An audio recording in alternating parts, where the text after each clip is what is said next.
Instead of reimagining the wheel, just go and experience different communities. Find what's popular for them, and then try to bring it and bridge that gap between yours and theirs. Between whatever community you're in and whatever community you experience. And that bridging of the gaps is what entrepreneurs do best. When talking about global entrepreneurship, people often think of large companies, mega corporations, making money and making some small symbolic startup with large funds from like Silicon Valley in order to work. Or like it's somebody from a first world country with loads of cash throwing it around in a poor country and more or less exploiting the situation. But that can be farther from the truth. The majority of entrepreneurship is usually just normal people finding a man-made problem and solving it.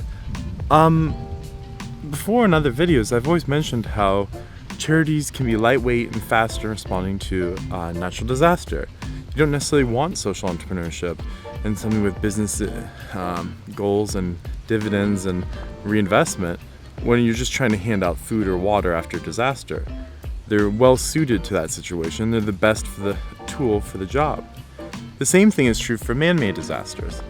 Entrepreneurs really are the best thing to a red tape problem because there's all kinds of artificial, things problems invented from stupid regulations, from stupid problems.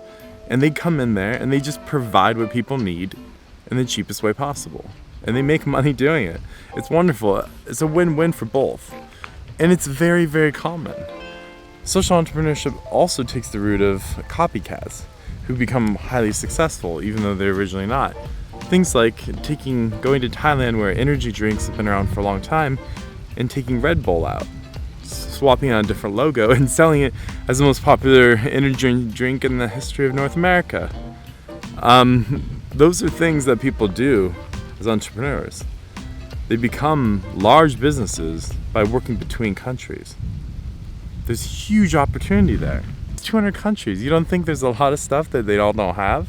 There is. Things have globalized to a great degree, but Amazon.com isn't everywhere. And even if it were, there's a lot of services you just can't get at a good price. There will always be opportunities globally. As charities are perfectly suited to solving natural disasters in some of the most efficient ways possible that typical traditional businesses just can't, so are entrepreneurs to man-made problems, to man-made natural disasters, to stupid red tape solutions that just seem to go on and have no end in sight of regulation or unnecessary bureaucracy. Just getting in there and getting a product for a good price or a service can make a life-changing difference to the quality of life people experience in other countries. And when you think about entrepreneurship, you often think about your own country or your own community. And there's many different communities within any country. By bridging those gaps, that's often where business lies. Unless you have a large pot of money you can just use to power through the existing structures and systems. You got to realize that between borders, between systems of administration, between like Chinatown and that's how it used to be, the services in the community there and the goods there and the mainstream, bridging those gaps, popularizing Chinese food, popularizing fortune cookies. You can make a killing doing it. Hell, just because they don't do it in China doesn't mean you can't do it in America. It was a Chinese American thing or a reimagination of a tradition. These are the opportunities where you can just go to another country, find something that's already popular, like go to Austria and have a salad outside with your friends, and you realize that the dressing, pumpkin seed oil, is incredibly popular there, but it isn't much in America. Bring it over, ship it, bring it to specialty stores, and you can make a killing doing it. Because there's people both living in America from Europe who want it, who can't get it for good prices, and there's people who try it for the first time and think it's amazing, and would easily buy it at any health food store. So there's always opportunities like that. And instead of reimagining the wheel, just go and experience different communities.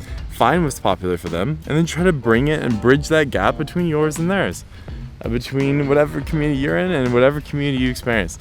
And that bridging of the gaps is what entrepreneurs do best.